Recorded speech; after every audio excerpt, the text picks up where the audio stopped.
the Supreme Court, I extend a very warm welcome to all the distinguished invitees and dignitaries and members of the District Judiciary who are here in attendance today for this inaugural program. It is an immense honor and privilege to welcome you all to this National Conference of the District Judiciary as we gather here today, not merely as custodians of the law, but also as a collective force dedicated to the continuous pursuit of justice, fairness, and integrity within our judicial system. We are honored to have amidst us Shri Narendra Damodar Das Modi, Honorable Prime Minister of India, Honorable Dr. Justice D.Y. Chandrachud, the Chief Justice of India, Honorable Justice Sanjeev Khanna, Judge, Supreme Court of India, Honorable Justice B.R. Gavai, Judge, Supreme Court of India, Shri Arjun Ram Meghwal, Minister of State for Law and Justice, Shri R. Venkat Ramani, Learned Attorney General for India, Shri Kapil Sibal, President, Supreme Court Bar Association, and Shri Manan Kumar Mishra, Chairman, Bar Council of India. On this landmark day, as we convene in the spirit of collaboration, reflection, and progressive dialogue, I humbly request Honorable Justice Sanjeev Khanna, Judge, Supreme Court of India, to kindly deliver the welcome address.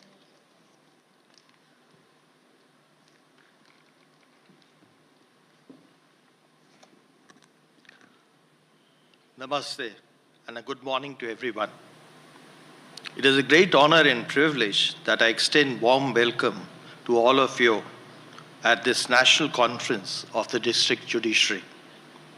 Today we are witnessing a historic congregation of approximately 800 judicial officers from across the country, a truly remarkable gathering that embodies the spirit of the judiciary.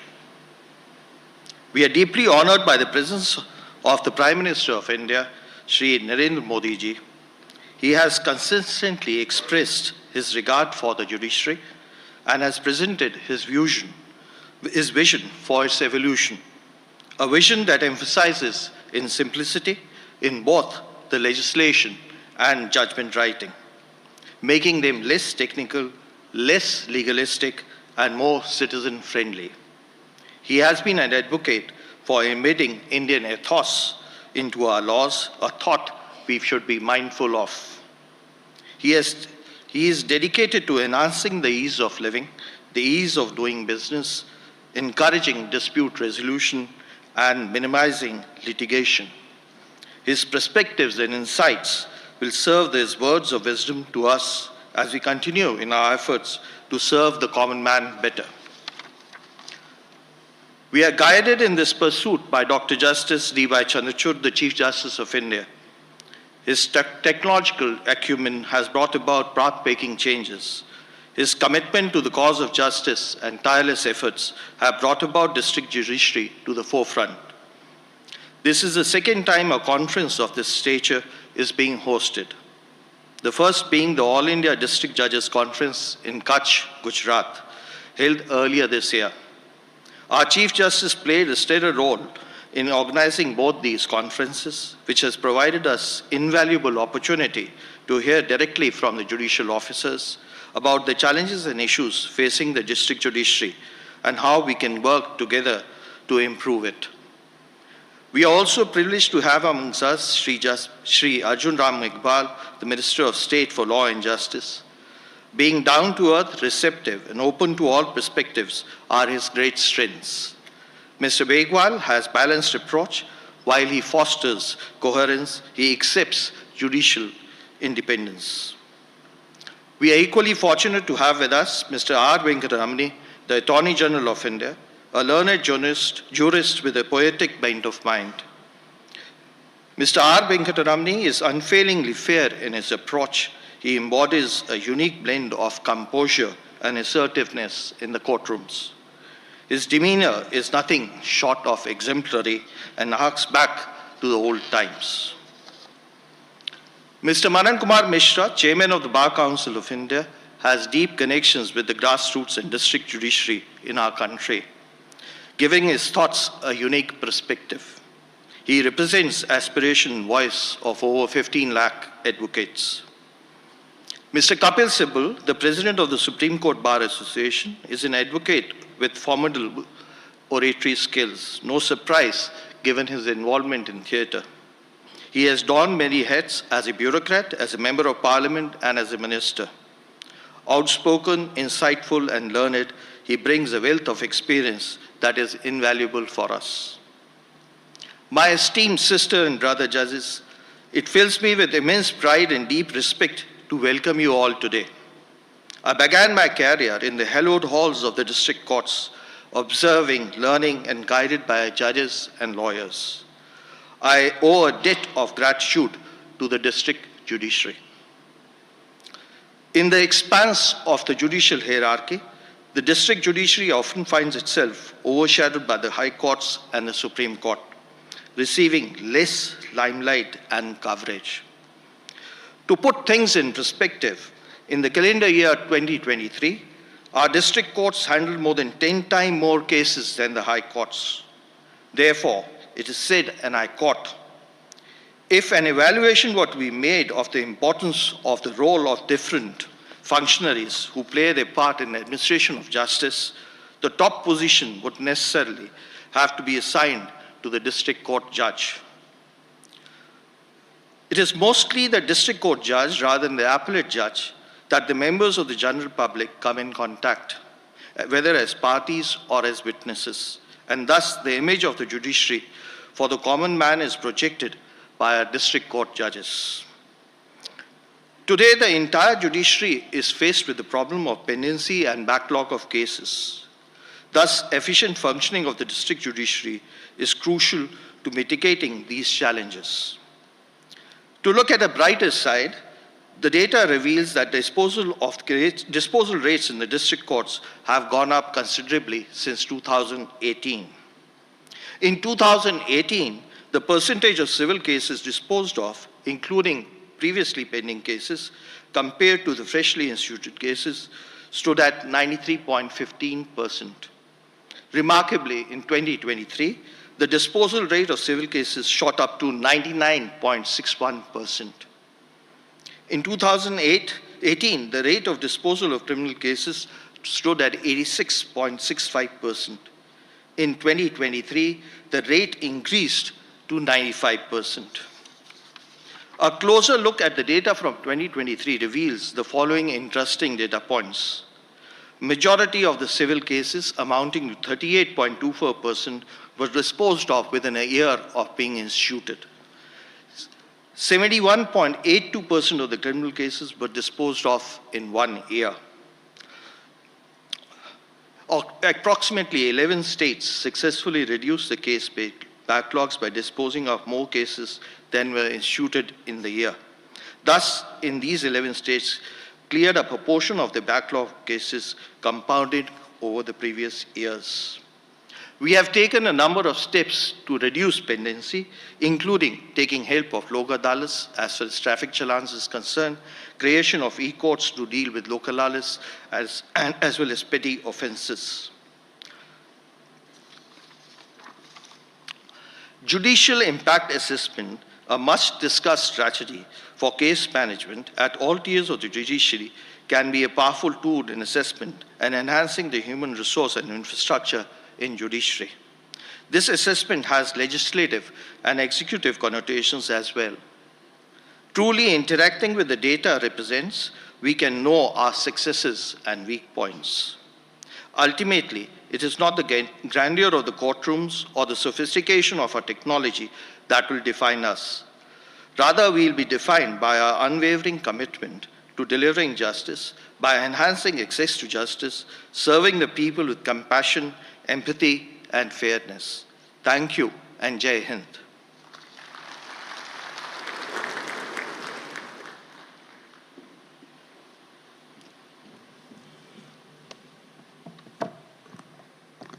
Thank you so much, sir, for your profound words of wisdom, which have truly set the perfect tone for deliberations ahead. I would now like to request Shri Kapil Sibbal, President, Supreme Court Bar Association, to address this distinguished gathering.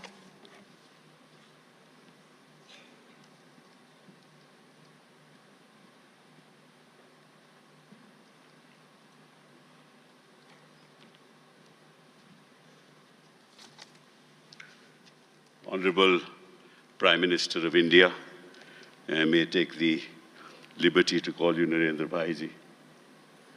Distinguished dignitaries present here, I feel honored and privileged to be present here at the National Conference of the District Judiciary to mark the 75th year of the establishment of the Supreme Court of India. Any structure with a weak foundation will impact the edifice and eventually collapse. The justice delivery system at the foundation of the judicial structure needs to be strengthened both in terms of quantity and quality of manpower and infrastructure.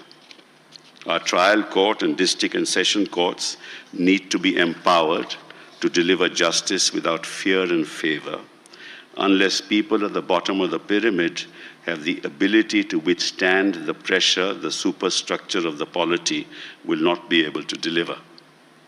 I don't want to call the judiciary at the level of the trial court and district and session judges to be subordinate, because the judge sitting there delivers justice, and the question of being considered as subordinate to any authority is a contradiction in terms. The judiciary at that level should be instilled with the confidence that their judicial pronouncements shall never be held against them, and that they represent the spinal cord of the justice delivery system. They should have the flexibility and the independence to render judgments in accordance with law without fear or favor.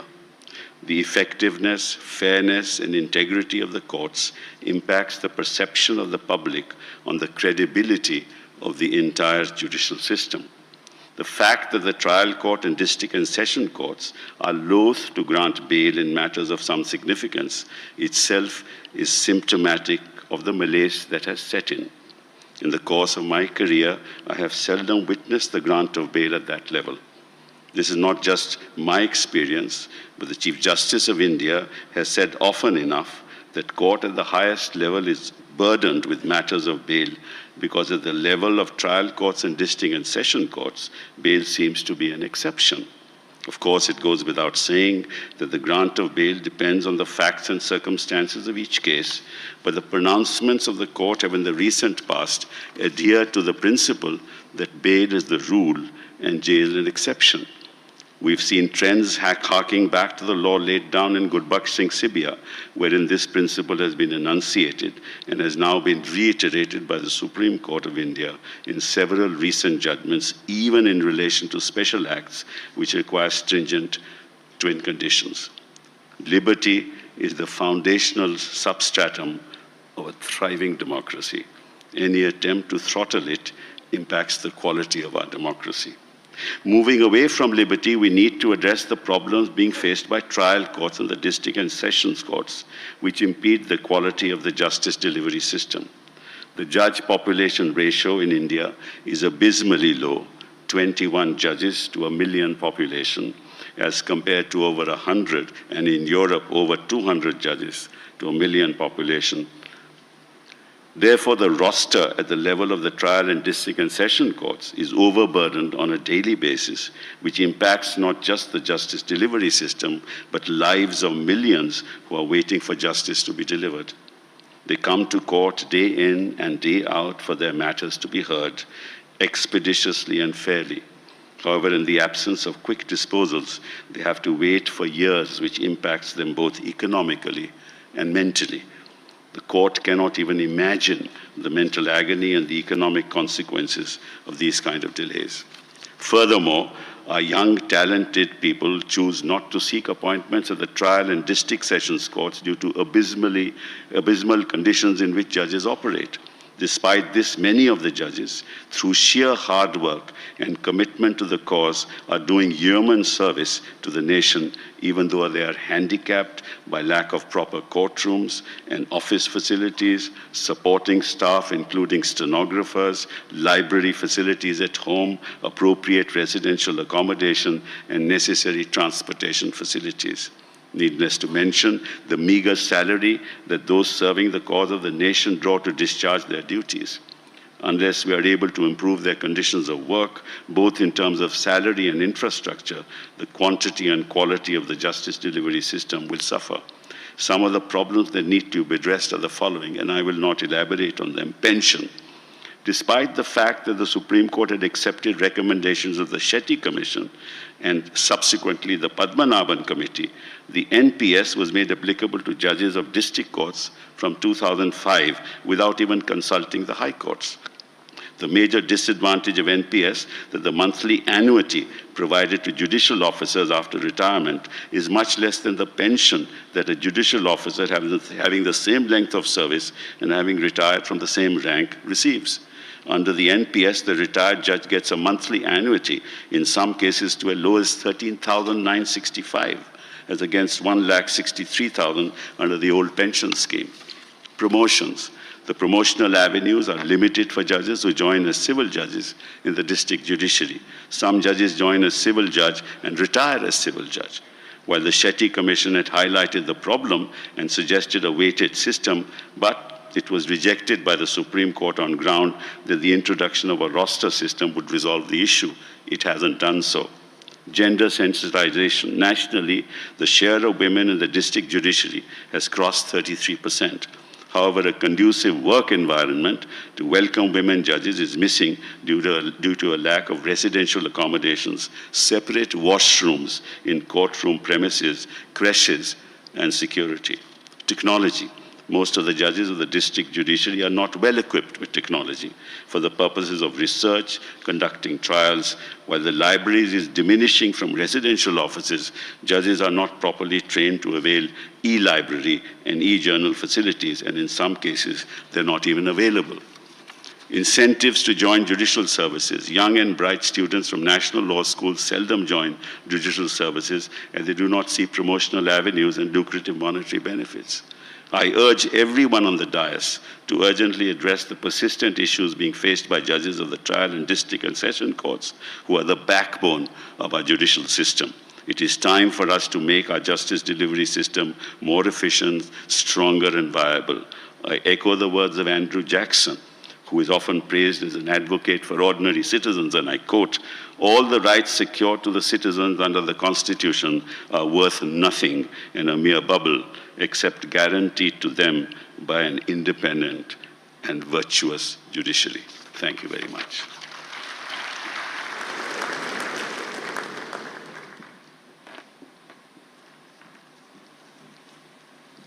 Thank you, sir. Your address today brought a wealth of knowledge and experience that will undoubtedly inspire and inform all judicial officers attending this conference. May I now request Sri Manan Kumar Mishra, Chairman Bar Council of India, to address this august gathering. Honorable the Prime Minister of India, Sri Narendra Modi ji, Honorable the Chief Justice of India, Dr. D.Y. Chandrachud, the dignitaries on the dais and off the dais. In my opinion, even after whatever shortcomings were pointed out by Mr. Kapil Sibal ji, judicial services are supposed to be the best and most prestigious today in comparison to all other services. The role of judges is one of the unparalleled gravity and immense responsibility. Our judiciary, the pillar of our constitution, embodies the very essence of justice in our democracy. It commands the deepest respect and trust from the citizen. Under the visionary leadership of Dr. Chandrachud, the Indian judiciary has not only upheld this trust, but has also set a global benchmark and the role of Indian judiciary as a torchbearer of justice is now recognized by the entire world. Sir, our vast nation with its rich diversity of languages, religions, and intricate legal frameworks renders the work of our judiciary particularly demanding. The complexity and sheer volumes of cases that our judges at all levels navigate are staggering. However, the efforts of our Modi ji's government in simplifying the legal landscape, repealing obsolete statutes is laudable. Sir, recent introduction of Lok Adalats by Supreme Court under the leadership of Dr. D.Y. Chandrachud marks a significant milestone in judiciary's efforts to make justice more accessible and expeditious. The Chief Justice of India has taken historic and bold steps to strengthen the district and taluka judiciary also. This conference would prove a milestone in making the district judges emboldened in discharge of their functions. Sir, the role of Prime Minister as the leader of the world's largest democracy is one of the immense responsibility and unparalleled significance. Our Narendra Modi ji also navigates a complex landscape where national security is constantly under threat, requiring decisions that are both prudent and decisive. Ensuring the protection and safety of every citizen, regardless of religion or caste, is not a joke. It's a constitutional duty that demands unyielding and persistent, honest and sincere vigilance. And that is the reason today our Modi ji is the world's best Prime Minister and best diplomat. It may be Ukraine or Russia or any other country in trouble, they require the support of our Modi ji. Sir, you are an ideal. Your distinguished tenure of 15 years as Chief Minister of Gujarat, followed by over a decade of leadership as Prime Minister of India, stands as a remarkable reflection of a career marked by integrity and dedication. Such an exemplary and unblemished journey in public service serves as an inspiration to leaders and politicians worldwide. Really, sir, you are the great. Sir, the recent continuous unfortunate events in West Bengal, particularly the tragic rape and murder of a young lady doctor in West Bengal, have starkly illuminated the indispensable role of Supreme Court in safeguarding justice. The suo motu intervention of Honorable Chief Justice of India and Supreme Court in this case serves as a powerful reminder of the duty of judiciary to uphold the law and ensure accountability of a state's deliberate failure to handle the situation. It is our solemn duty to protect and uphold the Constitution. This revered document must not be exploited and for political gains, misleading the ignorant or the illiterate for electoral advantages poses a serious threat to the nation's stability. हमारे संविधान का माखौल ना उड़े, इसको मजाक ना बनाया जाए। देश का संविधान, आरक्षण या लोकतंत्र को कोई खतरा नहीं है। आप सभी बुद्धिजीवी बखूबी जानते हैं, देश को यदि सही मायने में खतरा है तो इन बेबुनियाद बयानबाजी से जो सीधी सादी भोली भाली अनभिज्ञ जनता को बरगलाने का प्रयास करती है। Constitution is safe, reservation is safe at the hands of our Honorable Prime Minister and Honorable Chief Justice of India. Under the guise of human rights, no one should be permitted to compromise the sovereignty and security of our nation. The number of enemies within our country is swelling day by day, outnumbering even external ones. In conclusion, I must say, 25 lakh lawyers stand resolute as the defenders of our judiciary, its judges, as well as the government in its effort to combat enemies of the state and anti-social elements. I conclude by saying that the members of the legal and judicial framework and guardians of the Constitution It is our solemn duty to uphold the principles enshrined in our Constitution.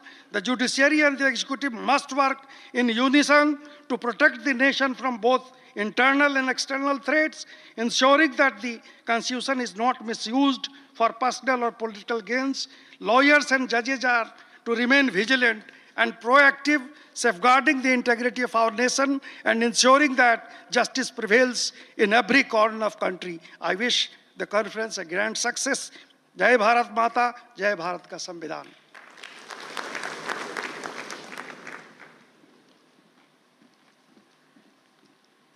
Thank you, sir.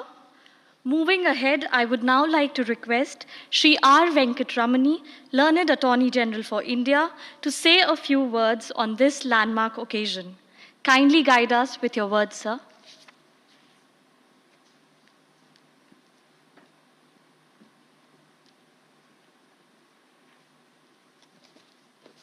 Honorable the Prime Minister, distinguished dignitaries of the dais, distinguished invitees. You're part of a unique conference, unique in several senses. This is the first time, perhaps, after independence, all of us are assembling at the national level in the national capital to share our insights, experiences, and concerns relating to the district judiciary. This is also the first time that we assembled to remind ourselves that what concerns the district judiciary concerns the entire administration of justice at the national level. This is further unique because this conference will set in motion, institutionalizing the periodic stock-taking or the internet connectedness of administration of justice. This is also unique in the sense that the Supreme Court of India organized this conference inviting the entire legal fraternity to focus on the concerns which confront the entire district judiciary. I must hugely appreciate the ever-energetic Chief Justice of India and his companion justices for conceiving this conference. It is indeed very significant that the Honorable Prime Minister of India is with us today. That a Prime Minister who always intently listens is with us means that he is keen to underscore the importance of this conference. I mean to say that when the Honorable Prime Minister listens, he acts and executes what is just and for common good. The conference subjects have been chosen carefully, and all of them are so connected, and I will be too glad to be any part of any task to be undertaken. Just as the nation is moving into momentous stages of integrated social and economic development in the midst of visible and invisible challenges, global and domestic, and development informed by equity and equal regard, social partnership in new forms of knowledge and wealth creation, courts are called upon to be partners in these national transformation programs. A good governance takes all suffering seriously, and courts are meant to take suffering seriously. The district judiciary takes the bulk and mass of justice demands and causes of we the people of India. It's called upon to be closer to the people in its task of doing justice. Taking suffering seriously and doing justice relevantly are so connected that the underlying tasks and agendas have to be drawn nationally. Administration of justice, if to remain in aid of citizens' pursuit of solace and comfort, ease and enablement, these agendas are important. How do we make and shape our court systems place of solace and comfort instead of being burdensome and uninviting? How do we ensure that the court environments are as good as the environments of leisure as would immensely contribute to the efficiency quotient of doing justice? How do we guarantee to the judges' work and service provisions that will incentivize honest and committed involvement? How do we creatively and innovatively develop emerging technologies as tools of doing justice? In a fundamental sense, how do we ensure that the district judiciary is enabled to bear its burdens with manifold support and assistance that they cease to be burdensome? Debates on these questions are timely. Unless the district judiciary is poised as good and important as the higher judiciary, national commitment to justice will be incomplete. Technology has come as a great boon to take care of doing away with current time-consuming and dispensable physical distances involving exercises. Probably, we need a national district judiciary capacity building commission. I say so because for long, Supreme Court has been involved in addressing the concerns of district judiciary. It is time that it gets institutionalized with the participation of government and the courts. I must also point out that the burgeoning call for rights enforcement and the expansions of rights horizons have ushered in new challenges for courts at all levels. Even if one is critic, I wish to say that there cannot be excessive and undue demands which will stress governance and bring fissures. Rhetorics and responsibilities do not go together. The dharma of sharing social costs and social wealth and responsibilities is a misunderstood subject. All of us therefore called upon to be positive contributors and not armchair critics. We need to be explorers and not shipbreakers. It's important that certain tasks are left to be responsibly taken care of by governance institutions, that they continue to be responsible. And even in a common march, task assignment are important. As I gather from comparative information from other countries, we are doing fairly well with the technology use. If what is being done at Supreme Court and High Courts can be done at the district level, the legal fraternity will become harbingers of new dimensions of doing justice. The call of the conference is a different call on the shoulder of the legal fraternity. I therefore deeply appreciate the very important conference. Thank you for your attention.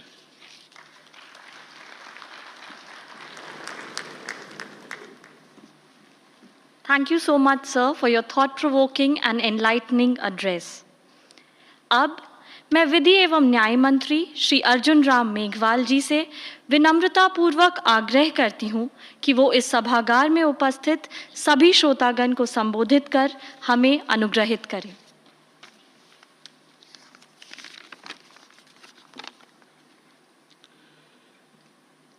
National conference of the district judiciary, इस अवसर पर माननीय उच्चतम न्यायालय अपनी स्थापना के 75 वर्ष मना रहा है और देश संविधान के लागू होने के 75 वर्ष मना रहा है। ये बहुत ही एक सुखद संयोग है। इसी अवसर पर आयोजित national conference of the judiciary के भव्य समारोह में उपस्थित विकसित भारत के संकल्प को सिद्धि में परिणत करने हेतु प्रतिबद्ध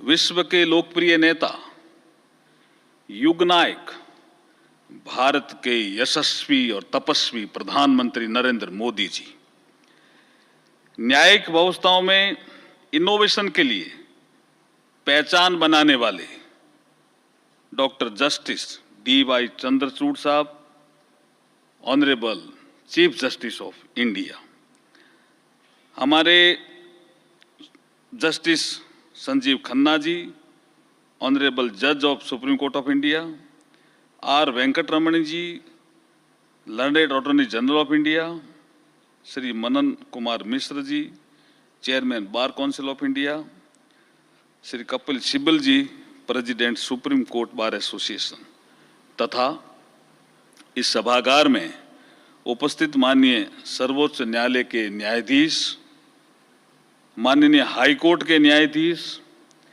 एवं देश भर से आए विभिन्न जिलों के न्यायाधीश, उपस्थित वरिष्ठ अधिवक्तागण, लॉ स्टूडेंट्स, मीडिया बंधु व डिजिटल माध्यम से जुड़े हुए सभी श्रोतागण, आप सभी को नमस्कार। सुप्रीम कोर्ट के 75 वर्ष पूरे होने के उपलक्ष्य पर आयोजित इस डिस्ट्रिक्ट जुडिशरी की नेशनल कॉन्फ्रेंस में शामिल होकर अत्यंत गर्व व हर्ष की अनुभूति हो रही है।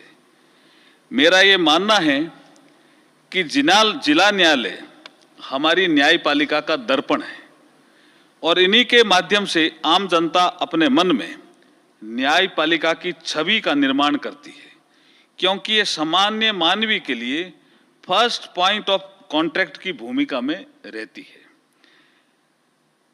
न्यायालयों के बेहतर संचालन में आवश्यक व आधुनिक सुविधाओं से युक्त न्यायालय भवनों की महत्वपूर्ण भूमिका रहती है। ये न केवल न्यायिक कार्यों से जुड़े व्यक्तियों की कार्यक्षमता को बढ़ाते हैं, बल्कि चारों ओर एक सकारात्मक वातावरण का निर्माण भी करते हैं, जो कि प्रत्येक कार्य क्षेत्र के लिए आवश्यक है। हमारे लिए गर्व का विषय है कि सरकार द्वारा न्यायपालिका के साथ कंधे से कंधा मिलाकर पिछले एक दशक में ईज ऑफ लिविंग के साथ साथ ईज ऑफ जस्टिस को बढ़ावा देने के लिए सार्थक प्रयास किए गए, जिसका परिणाम हमें देखने को भी मिल रहा है। भारत के संविधान निर्माताओं ने नागरिकों को social, economic and political justice की अवधारणा दी है, लेकिन उसको लेटर एंड स्पिरिट फॉर्म में अंतिम पंक्ति में खड़े नागरिक तक पहुंच सुनिश्चित करने के लिए संविधान की प्रस्तावना में ही राजनीतिक न्याय के साथ साथ सामाजिक व आर्थिक न्याय की बात कही थी। आज आदरणीय श्री नरेंद्र मोदी जी के नेतृत्व में हमारी सरकार उसी दिशा में निरंतर आगे बढ़ रही है, जैसा कि बाबा साहब डॉक्टर भीमराव अंबेडकर जी ने कहा था कि जस्टिस, लिबर्टी, इक्वलिटी और फ्रेटर्निटी वे सिद्धांत हैं जिन पर हम एक राष्ट्र के रूप में आचरण करने के लिए सहमत हुए हैं। भारत के सर्वोच्च न्यायालय द्वारा आयोजित इस 2 दिवसीय सम्मेलन में देश की जुडिशरी से संबंधित महत्वपूर्ण समसामयिक पहलुओं तथा infrastructure and human resources, inclusive court rooms for all, judicial security and judicial wellness, case management and judicial training विषयों पर 5 वर्किंग सेशन आयोजित किए जाएंगे। मुझे पूर्ण विश्वास है कि इन सत्रों में विचार विमर्श और विस्तृत चर्चा के उपरांत निकलने वाले एक्शनेबल पॉइंट्स का क्रियान्वयन सुनिश्चित करके हम विकसित भारत की यात्रा में न्यायिक सुगमता के नए आयाम स्थापित करने में निश्चित रूप से सफल होंगे। 1 जुलाई 2024 से पुराने औपनिवेशिक आपराधिक कानूनों की समाप्ति के साथ भारत का क्रिमिनल जस्टिस सिस्टम एक नए कालखंड में प्रवेश कर चुका है। भारतीय न्याय संहिता, भारतीय नागरिक सुरक्षा संहिता और भारतीय साक्ष्य अधिनियम जैसे नए कानून लागू होने से देश की कानूनी व्यवस्था, पुलिस व्यवस्था व जांच प्रणाली का नया इकोसिस्टम बन रहा है। इस सकारात्मक परिवर्तन को सहज व सुविधाजनक रूप से क्रियान्वयन करने में डिस्ट्रिक्ट जुडिशरी की बहुत महत्वपूर्ण भूमिका रहने वाली है। न्याय की पहुंच को सर्वसुलभ बनाने के लिए bottom up and citizen centric approach के साथ साथ tele law, pro bono, legal service, Nyaya Bandhu, legal literacy and legal awareness जैसे कार्यक्रमों का क्रियान्वयन Disha designing innovative solutions for holistic access to justice के तहत किया जा रहा है। वर्तमान में टेलीलॉ के अंतर्गत देश भर में 93 लाख से अधिक बेनिफिशरीज को प्री लिटिगेशन एडवाइस दी जा चुकी है। माननीय प्रधानमंत्री श्री नरेंद्र मोदी जी की प्रेरणा से ई कोर्ट फेज 3 के अंतर्गत 7,210 करोड़ की राशि स्वीकृत की गई है, जिसमें आर्टिफिशियल इंटेलिजेंस, क्लाउड टेक्नोलॉजी जैसे तकनीकी नवाचारों के उपयोग से जस्टिस डिलीवरी सिस्टम को सुगम व सुलभ बनाया जा रहा है।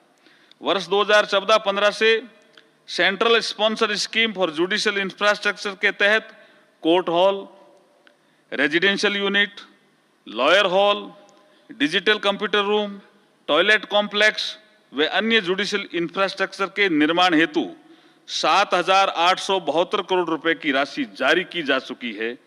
यह सरकार की एक्सेस ऑफ जस्टिस की प्रतिबद्धता को दर्शाता भी है। हमारे प्रधानमंत्री जी ने 2047 तक भारत को विकसित राष्ट्र बनाने का संकल्प लिया है और इस कालखंड को अमृत काल का नाम दिया है। इस संकल्प को सिद्धि में बदलने के लिए न्यायपालिका की भी महत्वपूर्ण भूमिका रहने वाली है। मैं आज की इस नेशनल कॉन्फ्रेंस कॉन्फ्रेंस जब भी होती है तो उसका एक ही लक्ष्य होता है कि हम चिंतन मनन और मंथन करें, अब तक चलें कैसे चलें इसका विश्लेषण करें और जो कमियां रह गई है उनको दूर करने का प्रयास करें। तो ये अमृतकाल का नाम इस कालखंड को प्रधानमंत्री मोदी जी ने दिया है। मैं आज की इस नेशनल कॉन्फ्रेंस की सफलता के लिए अपनी अत्यंत मंगल कामनाएं प्रेषित करता हुआ और ये विश्वास करता हुआ कि चिंतन मनन मंथन के माध्यम से जरूर अमृत निकलेगा। बहुत बहुत धन्यवाद।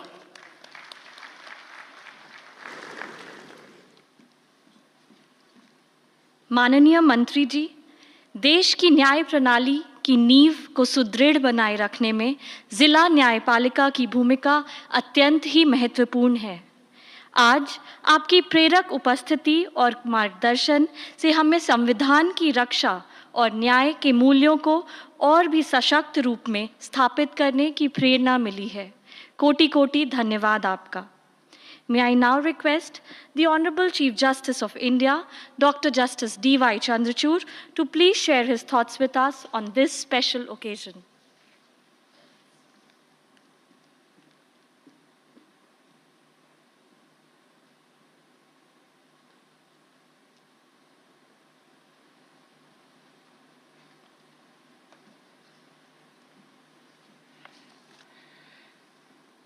Namaste. Honorable Prime Minister of India, Shri Narendra Modi ji, my distinguished colleagues, Justice Sanjeev Khanna and Justice Bhushan R. Gavai, Minister of State for Law and Justice, Shri Arjun Ram Meghwal ji, Judges of the Supreme Court, Chief Justices of the High Courts, Attorney General for India, Shri R. Venkatramani, Chairperson of the Bar Council of India, Shri Manan Kumar Mishra, President of the Supreme Court Bar Association, Shri Kapil Sibbal, the President of the Supreme Court Advocates on Record Association, Shri Vipin Nair, Judges of the District Judiciary, resource persons and guests. On behalf of each member of the judicial family, present here in person and virtually across India, I have the pleasure of welcoming Prime Minister Shri Narendra Modi ji in our midst. I am delighted to welcome the Chief Justices of the High Courts and the members of the District Judiciary who have traveled to Delhi from across India to attend this conference. This conference is a sequel to the All India District Judges Conference which was held at Kutch in March 2024, where crucial issues concerning the district judiciary, the legal system, and our roles within the framework of law and society were deliberated upon. 260 district judges from all grades convened then in the stunningly beautiful environs of Kutch, thanks to our host, the Chief Justice of the Gujarat High Court. Over 800 judges from the district judiciary are in attendance this weekend. Judges of the Supreme Court and Chief Justices of all the High Courts are participating with them to make this a first of its kind conference. The conference will facilitate a dialogue between the district judiciary and everyone else so as to understand the concerns of judges of the district judiciary and enable us to chart out collective visions for the future of the Indian legal system. The district judiciary is the first point of contact for a citizen in search of justice. The district judiciary is a crucial component of the rule of law. The arc of pending cases is defined by a triangle or a pyramid, large at the base and tapering as we move upwards. Data on the National Judicial Data Grid reveals a basic truth. The district judiciary is not just the first, but more often the final point of contact for citizens. The reasons may be numerous. Many citizens are unable to afford legal representation. They have a lack of awareness about statutory rights, and there are geographical difficulties in physically accessing courts. The quality of our work and the conditions in which we provide justice to citizens determines whether they have confidence in us and is a test of our own accountability to society. The district judiciary is therefore called upon to shoulder tremendous responsibility and is aptly described as the backbone of the Indian judiciary. The spine is the core of the nervous system. To sustain the spine of the legal system, we must stop calling the district judiciary as the subordinate judiciary. 75 years after independence, the time has come for us to bury one more relic of the British era, the colonial mindset of subordination. Besides discharging the judicial function, judges from the district judiciary perform numerous other responsibilities.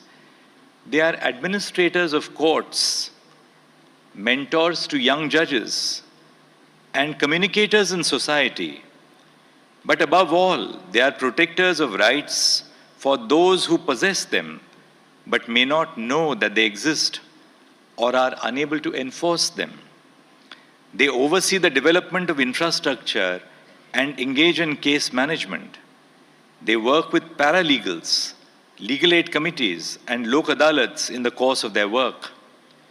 District judges, like judges at the High Court and the Supreme Court, play a meaningful role in their interactions with members of the bar who are a vital stakeholder in the system. In the course of hearing a case, judges must provide valuable mentorship from the bench to younger advocates for learning the ropes of the profession. As seasoned members of the legal profession, it is easy to forget how apprehensive we all felt and how little we knew as green young advocates. Fresh out of law college, your patience, gentleness, and guidance from the bench will nurture the talent of young advocates and allow them to fulfill their potential. As they grow in years, they will share the mentoring they receive for the betterment of society and the legal profession. Every judge has the ability to transform not only the lives of lawyers who appear in court, but the present and future of our society. But to do so, we must realize as judges that we exist for reasons beyond our own existence. The core of our function is to serve others. That can happen when we put ourselves in the place of those who come before us with real-life stories of suffering and injustice. A young district judge from a rural court recently shared her experiences and said that while most members of the bar are respectful, a few lawyers frequently addressed her disrespectfully and with condescension. The issue appeared to arise solely due to her age and gender. Such instances can be disheartening. Your support to younger colleagues at such times is invaluable and would strengthen the fabric of the judicial institution. These multifarious responsibilities bring extraordinary challenges. It is difficult for a judge not to be affected by the actual face of suffering that each of us encounters every day. A family which is coming face to face with a gruesome crime, an under trial who is languishing for years, or the children in a parental matrimonial dispute. Judges are, despite being professionals, affected by their own brush with reality. Their mental health may suffer as a consequence. This aspect is of great consequence, but it unfortunately does not receive the attention which it merits. As a step towards a more open discussion on the topic, the third session today is on judicial wellness, with a focus on holistic wellness, stress management, mental health, and quality of life. I hope that the discussion will bring to your attention practices which not only enhance your ability to discharge your duties effectively, but enrich your lives. Our education is not complete with the completion of our degrees. While our formal education may end there, our practical learning extends beyond our days at university. Each case has the potential to make us more sensitive to the human condition and the human story behind the case. This in turn enables us to practice judging with empathy and compassion. Besides, the judicial academies conduct training programs on a variety of topics, including newly enacted laws, to ensure skill upgradation. I encourage you to make use of these opportunities where highly skilled trainers are invited to share their expertise. Judges can keep up with the evolving times by updating themselves with new laws and changing societal conditions. Society changes with the passage of time, and while judges are required to be islands, standing independent, they must still be aware of the world around them. This is indispensable in ensuring that justice is delivered in each case. I must also take this opportunity to share with you data on two important aspects of the judiciary in India today. The first is to do with the adoption of legal system, and the second concerns the demographic shift in the judiciary. In 2023-24, 46.48 crore pages of court records have been scanned or digitized. 714 district court websites have been hosted on the S3 VAS platform of the Government of India. The National Judicial Data Grid, managed by the E-Committee in conjunction with the National Informatics Center, is a mine of data, not only for lawyers, but also for citizens. 2 days ago, we inaugurated the War Room in the Supreme Court, which gives us a complete picture of information pertaining to every single court in India. It reflects real-time data of over 4 crore cases across the district courts and the high courts. 970 e-Seva Kendras are fully functional in district court complexes, and 27 are coming up and running in the premises of the high courts. E-Seva Kendras assist lawyers and litigants with e-processes by providing assistance for e-filing, providing information regarding the status of the case, and so on. In so doing, these centers ensure that the digitization of the court process does not disadvantage common citizens in any way. They bridge the digital divide where it exists and reflect the principle animating citizen-centric services. No person will be left behind. The eCourts project has also been responsible for the computerization of over 3,500 court complexes and more than 22,000 courtrooms across India. The district judiciary has played a crucial role in deploying technology in day-to-day affairs. District courts in the country have heard 2.3 crore cases through video conferencing. This achievement is unparalleled in any other country in the world. The judgments of the Supreme Court are being translated in every language recognized by the Constitution. 73,000 judgments translated into all our languages are already in the public realm. This will pave the way for the dissemination of legal knowledge to citizens in the language which they understand. And I only hope that we will now have legal education in every regional language, so that we generate new bands of lawyers who will be well equipped in their own mother tongues to argue before the courts and promote the cause of justice.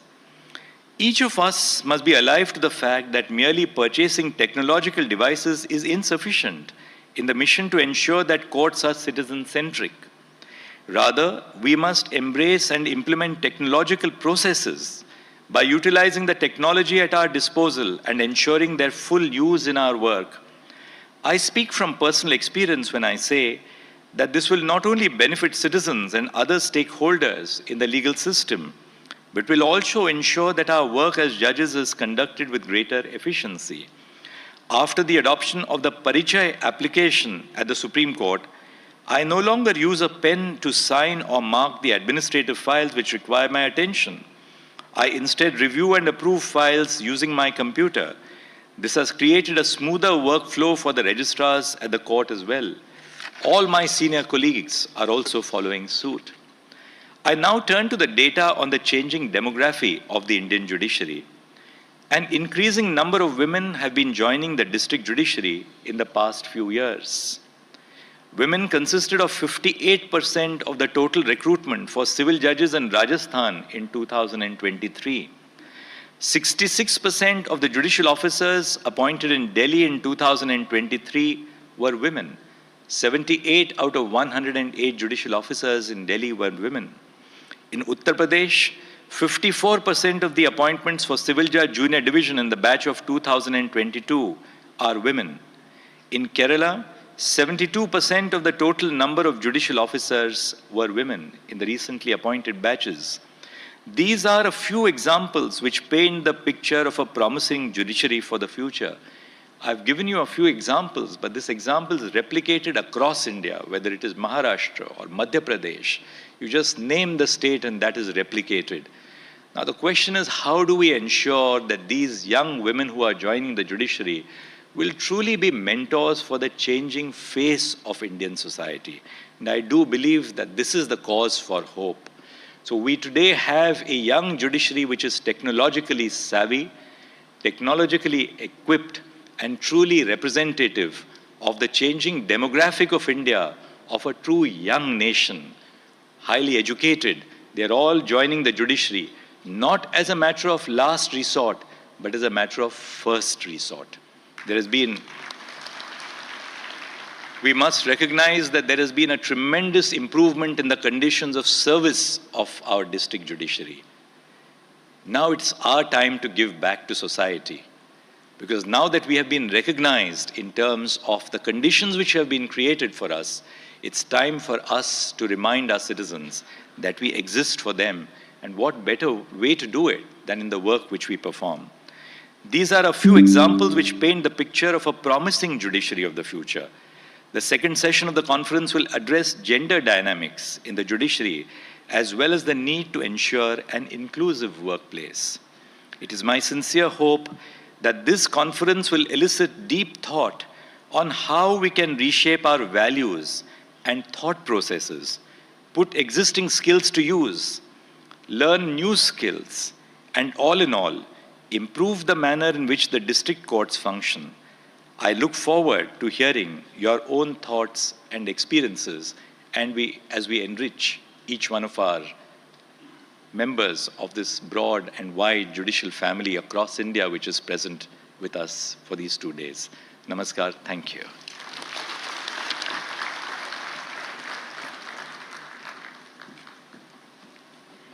Thank you so much, sir. Your leadership and vision have been instrumental in shaping our judicial system. Like always, your address today will again resonate far beyond the confines of this hall and this august assembly. Bharat के सर्वोच्च न्यायालय के 75 वर्ष पूरे होने पर India post द्वारा एक स्मारक डाक टिकट जारी किया जा रहा है, जो कि एक महत्वपूर्ण कदम है न्यायपालिका के प्रति हमारी प्रतिबद्धता और सम्मान को दर्शाने का। यह टिकट सर्वोच्च न्यायालय के 75 वर्षों के गौरवशाली इतिहास का प्रतीक है और हमें न्याय के मार्ग पर आगे बढ़ने के लिए और प्रोत्साहित करेगा। साथ ही जारी किया जा रहा है एक स्मारक सिक्का, जो कि इंडिया गवर्नमेंट मिंट कोलकाता द्वारा ढाला गया है। यह चांदी का सिक्का एक यादगार उपहार होगा, जो भारत के सर्वोच्च न्यायालय की गौरवशाली यात्रा का साक्षी है और उसकी गरिमा को और भी बढ़ाएगा। तो आइए देखते हैं एक झलक इन स्मारक प्रतीकों की। On the occasion of the 75th year of the Supreme Court of India, a commemorative coin with a denomination of 75 rupees has been minted by India Government Mint, Kolkata, under the Department of Economic Affairs. This is the 11th commemorative coin of 75 rupees in India and the first commemorative coin in the 75 rupee denomination made of 99.9% pure silver. The face of the coin features the Ashoka pillar in the center with Satyameva Jayate inscribed below. The word Bharat is inscribed in Devanagari and India in English. On the reverse, the coin showcases the building of the Supreme Court of India along with the book of the Constitution that displays the Supreme Court's motto, Yato Dharmastato Jayaha, in Sanskrit. To mark its 75th year, the Supreme Court of India is also launching a commemorative postage stamp with a miniature sheet created by the Department of Posts, Government of India. The stamp features an image of the dome of the Supreme Court and the Ashoka Chakra. Today, on this momentous occasion, the Honorable Prime Minister Shri Narendra Modi will release the commemorative postage stamp and the coin to celebrate the 75th year of the Supreme Court of India.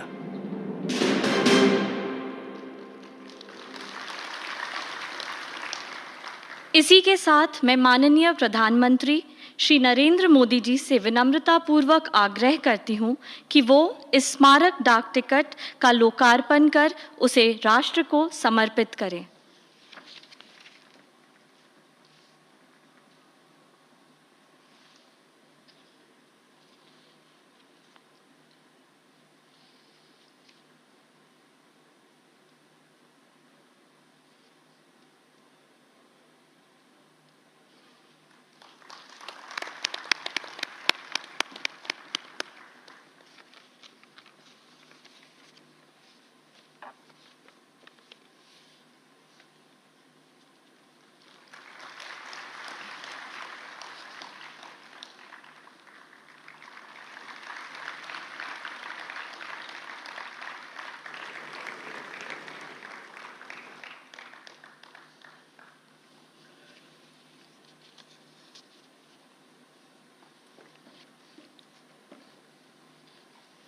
मैं पुनः माननीय प्रधानमंत्री जी से विनम्रता पूर्वक आग्रह करती हूं कि वो इस स्मारक सिक्के का लोकार्पण कर उसे राष्ट्र को समर्पित करें।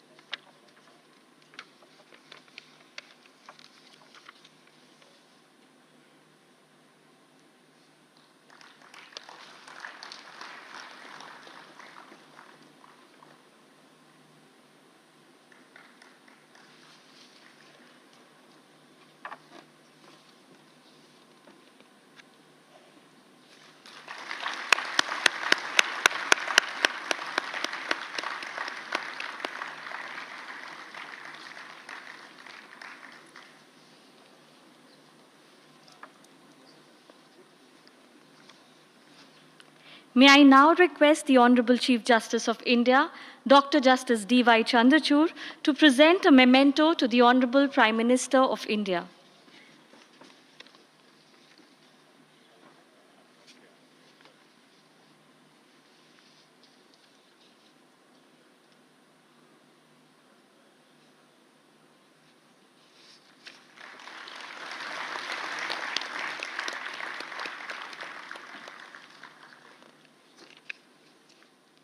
On a special occasion such as this, the Supreme Court of India would also like to present a special green gift to our very special and esteemed guest. Supreme Court has planted 75 saplings of 12 different indigenous varieties in the green lungs of Delhi, that is, the Central Ridge Reserve Forest area, as a mark of respect for the Honorable Prime Minister of India. Just as the Constitution of India guarantees the sustainable growth of our rights-based jurisprudence, this green gift represents our commitment to nurturing a greener tomorrow. May we have the video played, please?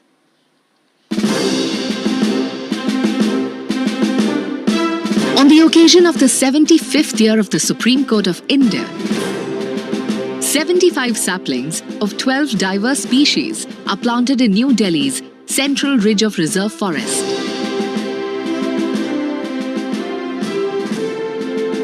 This initiative is a tribute to the Supreme Court's journey, nurturing the values that keep our democracy rooted and growing. These 75 saplings are dedicated to the Honorable Prime Minister, Shri Narendra Modi, in commemoration of the 75 years of the Supreme Court of India.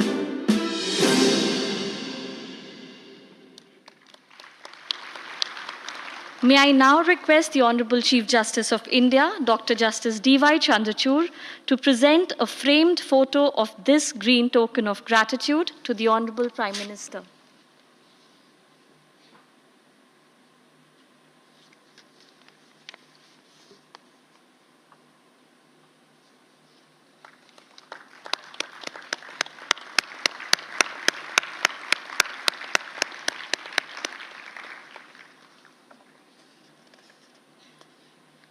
अब मैं आदरणीय प्रधानमंत्री जी से विनम्र निवेदन करती हूँ कि वो इस सभागार में उपस्थित सभी गणमान्य अतिथियों एवं श्रोतागण को संबोधित कर अपने विचारों से अवगत कराएं और उनका मार्गदर्शन करें।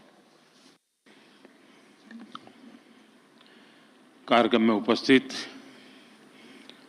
Chief justice of India D Y. Chandrachud ji, justice Shri Sanjiv Khanna ji, justice B R. Gavai ji, देश के कानून मंत्री Arjun Ram Meghwal ji, attorney general R. Venkat Ramani ji, Supreme Court Bar Council के अध्यक्ष श्रीमान Kapil Sibal ji, Bar Council of India के अध्यक्ष भाई मनन कुमार मिश्रा जी, सुप्रीम कोर्ट के सभी जजेस, हाई कोर्ट के चीफ जस्टिस, डिस्ट्रिक्ट जजेस, अन्य महानुभाव, देवी और सज्जनों, आप लोग इतने गंभीर है तो उससे मुझे लगता है ये समारोह भी बड़ा गंभीर है।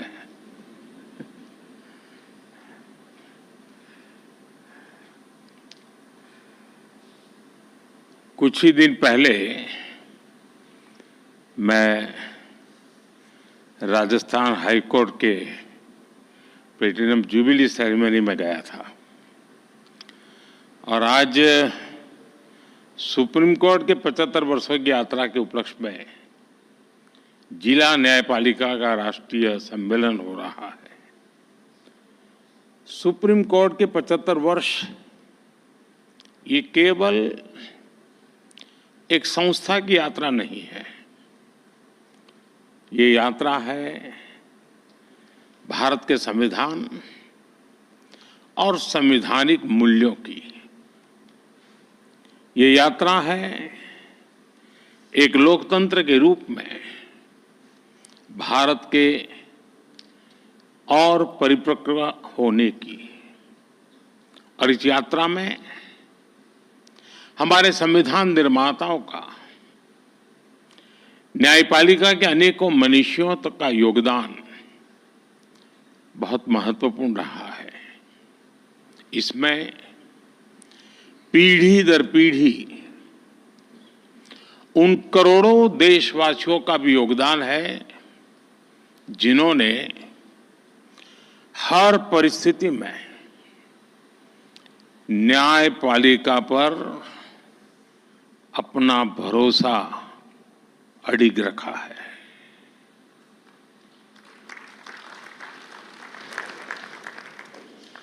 भारत के लोगों ने कभी सुप्रीम कोर्ट पर, हमारी न्यायपालिका पर अविश्वास नहीं किया।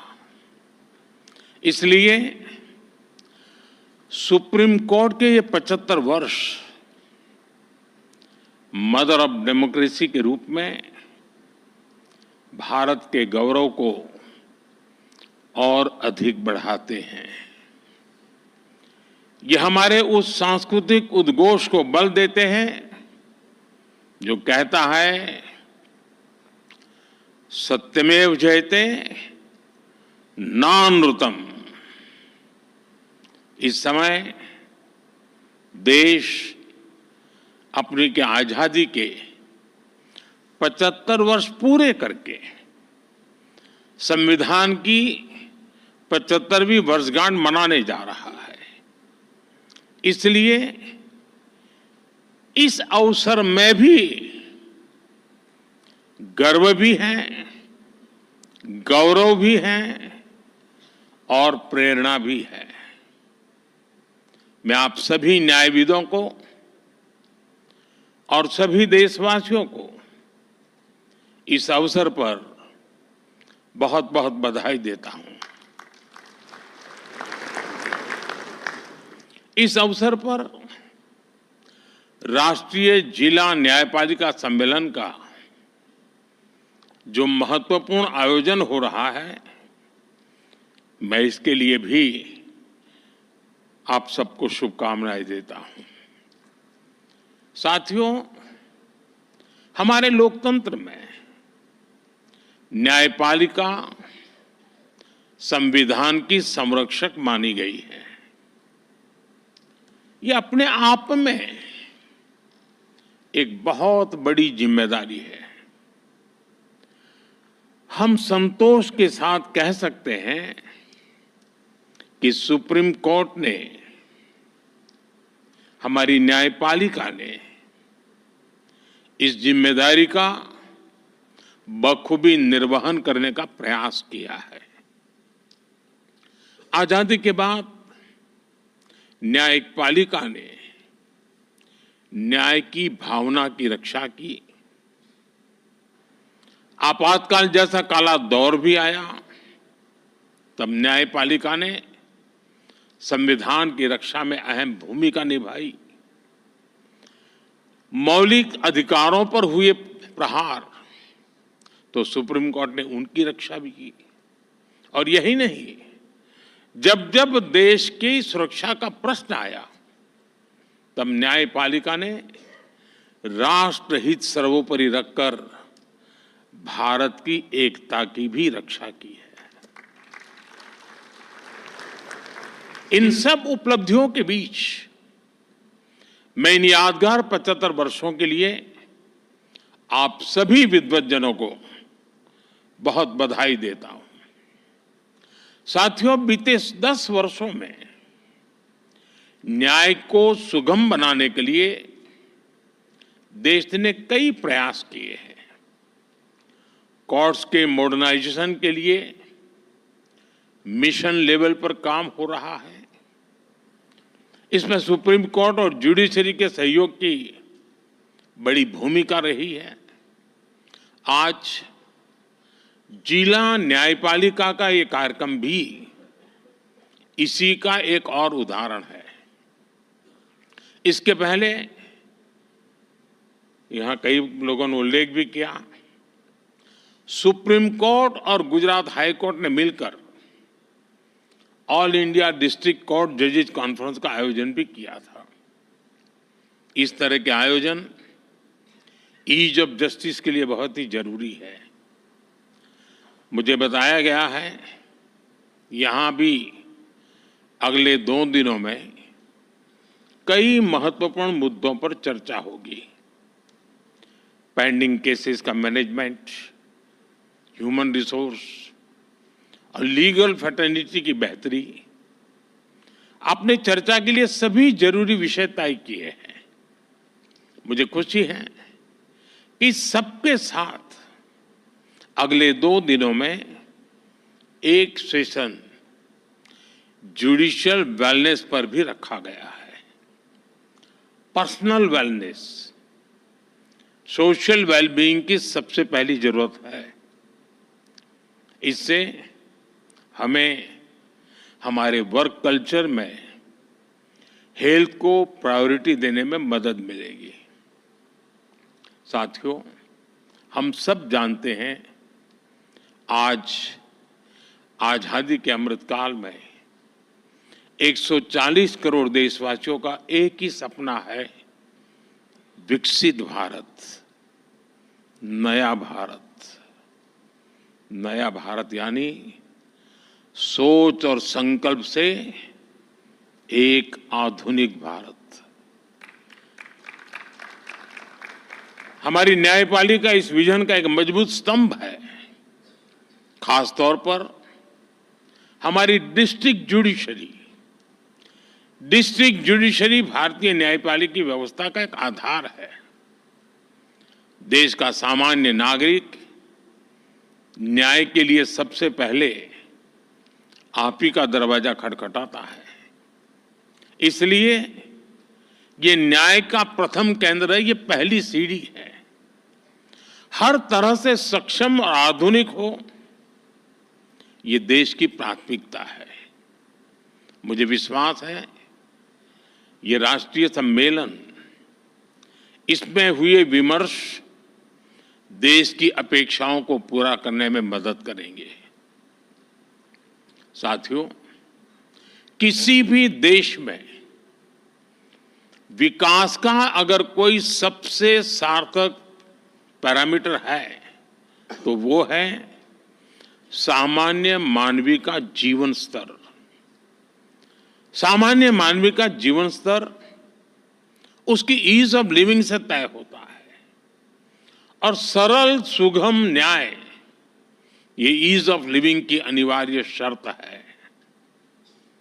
ये तभी संभव होगा जब हमारी डिस्ट्रिक्ट कोर्ट्स आधुनिक इंफ्रास्ट्रक्चर और टेक्नोलॉजी से लेस होगी। हम सब जानते हैं कि आज डिस्ट्रिक्ट कोर्ट्स में करीब 4.5 करोड़ केसेस पेंडिंग है। न्याय में इस देरी को खत्म करने के लिए बीते एक दशक में कई स्तर पर काम हुआ है। पिछले 10 वर्षों में देश ने जुडिशियल इंफ्रास्ट्रक्चर के विकास के लिए लगभग 8,000 करोड़ रुपए खर्च किए हैं। आपको एक और तथ्य जानकर खुशी होगी, पिछले 25 साल में जितनी राशि जुडिशियल इंफ्रास्ट्रक्चर पर खर्च की गई उसका 75% पिछले 10 वर्षों में ही हुआ है।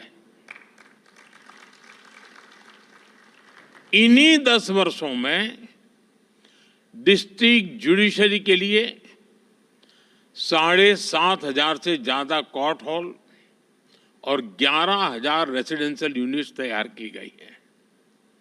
साथियों, मैं जब लीगल फ्रेटर्निटी के बीच आता हूं तो ई कोर्ट्स का विषय आना बहुत स्वाभाविक है। टेक्नोलॉजी के इस इनोवेशन से केवल न्यायिक प्रक्रियाओं में तेजी ही नहीं आई, इससे वकीलों से लेकर फरियादी तक हर किसी की परेशानियां भी तेजी से कम हो रही है। आज देश में अदालतों का डिजिटाइजेशन किया जा रहा है और जैसा कि मैंने कहा, इन सभी प्रयासों में सुप्रीम कोर्ट की ई कमेटी अहम भूमिका निभा रही है। साथियों, पिछले वर्ष ई कोर्ट्स प्रोजेक्ट के तीसरे फेज को भी स्वीकृति मिली है। हम एक यूनिफाइड टेक्नोलॉजी प्लेटफॉर्म तैयार करने की दिशा में आगे बढ़ रहे हैं। इसके तहत artificial intelligence, optical character recognition जैसी उभरती हुई टेक्नोलॉजी का इस्तेमाल होगा। हम पेंडिंग केसेस का एनालिसिस कर सकेंगे, भविष्य के मुकदमों का भी अनुमान लगा सकेंगे। पुलिस, फॉरेंसिक, जेल और कोर्ट टेक्नोलॉजी इनको इंटीग्रेट भी करेगी और इनके काम को स्पीड अप भी करेगी। हम ऐसी न्याय व्यवस्था की ओर बढ़ रहे हैं जो पूरी तरह से फ्यूचर रेडी हो गई। साथियों, आप जानते हैं, बड़े बदलाव में इंफ्रास्ट्रक्चर और टेक्नोलॉजी के साथ ही नियमों, नीतियां और नीयत की भी भूमिका होती है। इसलिए आजादी के 7 दशक बाद देश ने पहली बार हमारे कानूनी ढांचे में इतने बड़े और अहम बदलाव किए हैं। भारतीय न्याय संहिता के रूप में हमें नया भारतीय न्याय विधान मिला है। इन कानूनों की भावना है citizen first, dignity first and justice first. हमारे क्रिमिनल लॉज शासक और गुलाम वाली कॉलोनियल सोच से आजाद हुए हैं। सेडिशन जैसे अंग्रेजी कानूनों को खत्म किया गया है। न्याय संहिता की सोच नागरिकों को सजा देगा, यही एकमात्र नहीं है, लेकिन नागरिकों को सुरक्षा देना भी है। इसलिए एक और महिलाओं और बच्चों के खिलाफ होने वाले अपराधों पर सख्त कानून बने हैं। दूसरी ओर पहली बार मामूली अपराधों में सजा के तौर पर कम्युनिटी सर्विस का प्रावधान किया गया है। भारतीय साक्ष्य अधिनियम के तहत सबूत के तौर पर इलेक्ट्रॉनिक और डिजिटल रिकॉर्ड को भी मान्यता मिली है। भारतीय नागरिक सुरक्षा संहिता के तहत इलेक्ट्रॉनिक मोड में समन भेजने की व्यवस्था बनाई गई है। इससे न्यायपालिका पर पेंडिंग केसेस का बोझ भी कम होगा। मेरा आग्रह होगा, सुप्रीम कोर्ट के मार्गदर्शन में डिस्ट्रिक्ट जुडिशरी को इस नई व्यवस्था में ट्रेन करने के लिए नए इनिशिएटिव्स भी जरूरी है। हमारे जजेस और वकील साथी भी इस अभियान का हिस्सा बन सकते हैं। जनता भी इस नई व्यवस्था से परिचित हो, इसमें भी हमारे वकील और बार एसोसिएशन का अहम रोल है। साथियों, मैं देश और समाज के एक और ज्वलंत विषय को आपके समक्ष उठाना चाहता हूं। आज महिलाओं के खिलाफ अत्याचार, बच्चों की सुरक्षा समाज की एक गंभीर चिंता है। देश में महिलाओं की सुरक्षा के लिए कई कठोर कानून बने हैं। 2019 में सरकार ने फास्ट ट्रैक स्पेशल कोर्ट की स्थापना की योजना बनाई थी। इसके तहत अहम गवाहों के लिए डिपोजिशन सेंटर्स का प्रावधान है। इसमें भी डिस्ट्रिक्ट मॉनिटरिंग कमेटीज की भूमिका महत्वपूर्ण हो सकती है। इस कमेटी में डिस्ट्रिक्ट जज, डीएम और एसपी भी शामिल होते हैं। क्रिमिनल जस्टिस सिस्टम के विभिन्न पहलुओं के बीच समन्वय बनाने में उनकी भूमिका अहम होती है। हमें इन कमेटियों को और अधिक सक्रिय करने की जरूरत है। महिला अत्याचार से जुड़े मामलों में जितनी तेजी से फैसले आएंगे, आधी आबादी को सुरक्षा का उतना ही बड़ा भरोसा मिलेगा। साथियों, मुझे विश्वास है कि यहाँ जो विमर्श होगा उससे देश के लिए बहुमूल्य समाधान निकलेंगे। जस्टिस टू ऑल का रास्ता मजबूत होगा। मैं एक बार फिर आप सबको इस पवित्र समारोह और समागम और चिंतन मनन में जरूर अमृत निकलेगा, इस आशा के साथ अनेक अनेक शुभकामनाएं देता हूं। बहुत बहुत धन्यवाद।